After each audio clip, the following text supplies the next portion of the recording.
সিলেটে আনুষ্ঠানিকভাবে শুরু হয়েছে ভোটার তালিকা হালনাগাদ কার্যক্রম।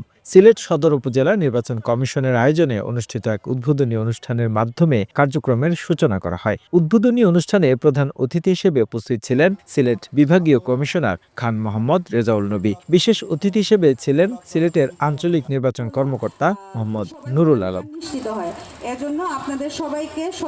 সিলেট নগরীর মেজর টিলা শাহজালাল উচ্চ বিদ্যালয়ে আয়োজিত অনুষ্ঠানে বেলুন উড়িয়ে কার্যক্রমের উদ্বোধন করা হয়। এ সময় উপস্থিত বক্তারা ভোটার তালিকা হালনাগাদের গুরুত্ব নিয়ে আলোচনা করেন এবং সবাইকে এই কার্যক্রমে অংশগ্রহণের আহ্বান জানান। বক্তারা বলেন, সঠিক ও নির্ভুল ভোটার তালিকা একটি সুষ্ঠু নির্বাচন প্রক্রিয়ার অন্যতম গুরুত্বপূর্ণ অংশ। তাই এই কার্যক্রমে সকলের সচেতন অংশগ্রহণ অত্যন্ত জরুরি। আজকে রাষ্ট্রকে নিয়ে ছিনিমিনি খেলার অধিকার কারণে এই ভূখণ্ডের প্রতিটি বর্গ ইঞ্চি জমি সৃষ্টির পেছনে লক্ষ লক্ষ মানুষের অবদান রয়েছে। হাজার হাজার লক্ষ মানুষ তাদের জীবন দিয়েছে,